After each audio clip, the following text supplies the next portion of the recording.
Assalamualaikum warahmatullahi wabarakatuh. Perkenalkan, nama saya Satria Miko, NIM 19428140, jurusan Teknik Informatika, konsentrasi Software Engineering, Universitas Raharja. Oke, saya akan menjelaskan yaitu materi tentang bahasa Indonesia. Yaitu judulnya sekarang adalah kita bahas adalah perkembangan bahasa Indonesia.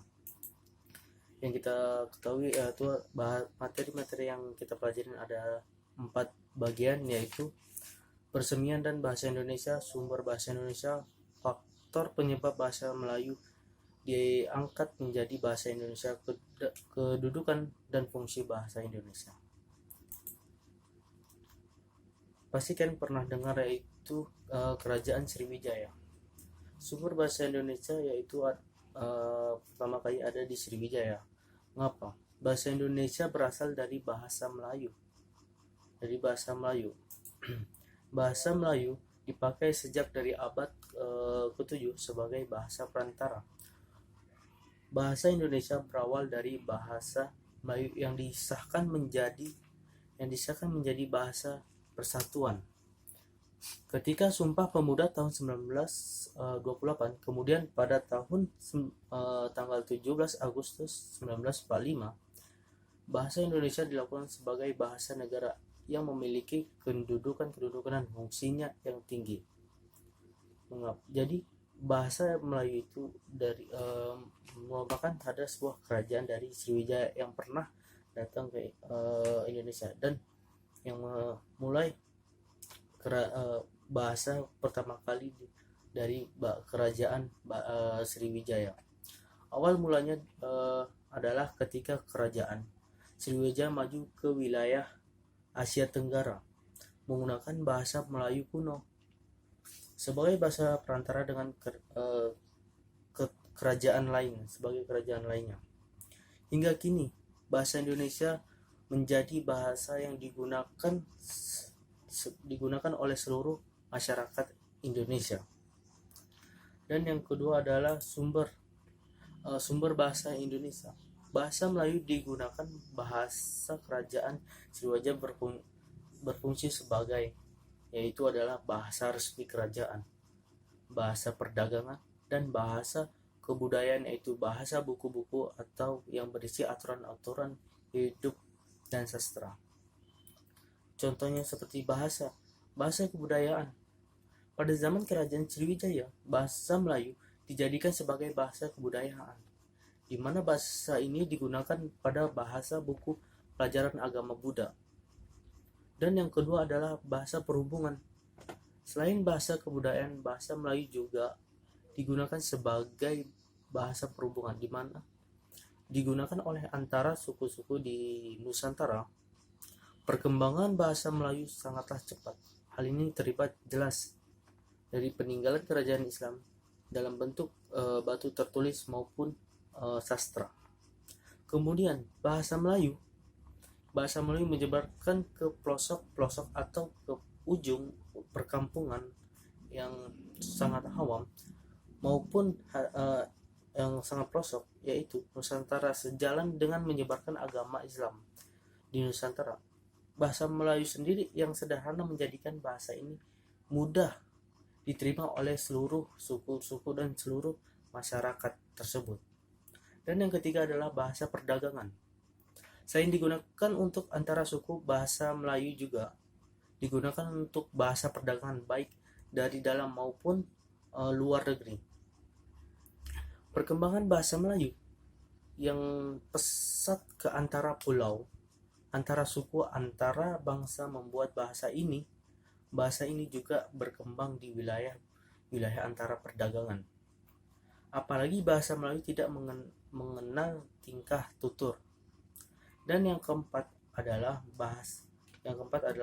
bahasa resmi kerajaan Indonesia, dan digunakan untuk kerajaan Indonesia menggunakan bahasa Melayu sebagai bahasa dalam keseharian dan digunakan untuk bahasa antara kerajaan.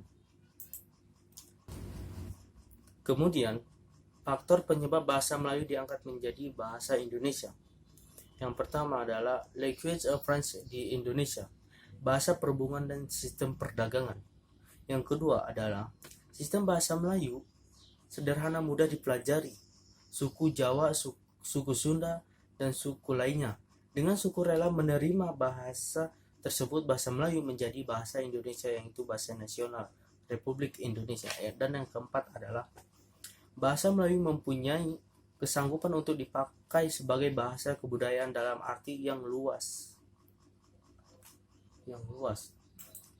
Dan peristiwa penting yang berkaitan dengan perkembangan bahasa Indonesia, yaitu adalah peristiwa seperti tanggal 25 sampai 28 Juni 1938 adalah Kongres Bahasa Indonesia.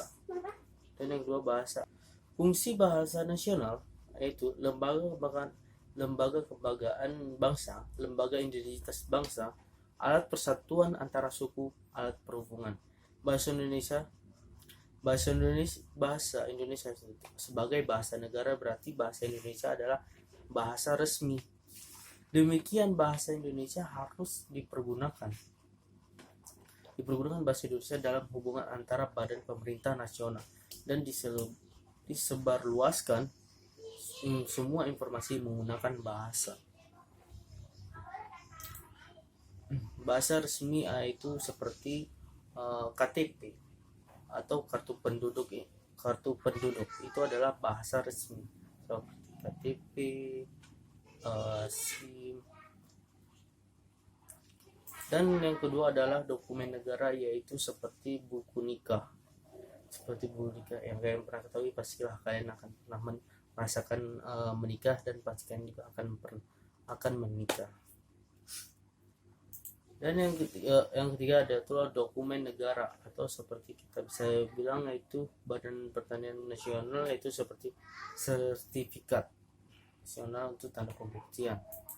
Dan bahasa pengantar dalam dunia yaitu adalah pendidikan. Dalam pendidikan, yaitu yang saya ketahui adalah bahasa pengantar dalam dunia pendidikan, yaitu identitasnya adalah rapot.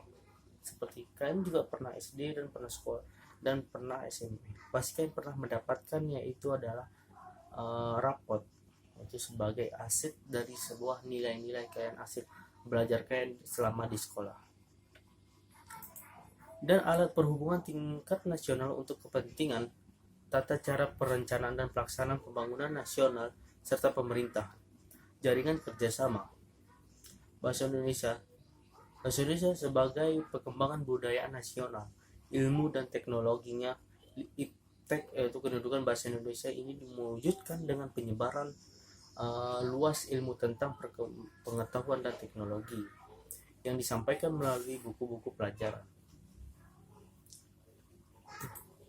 Fenomena negatif yang terjadi di tengah-tengah masyarakat Indonesia adalah banyak orang Indonesia memperlihatkan dengan bangga kemahirannya menggunakan bahasa Inggris.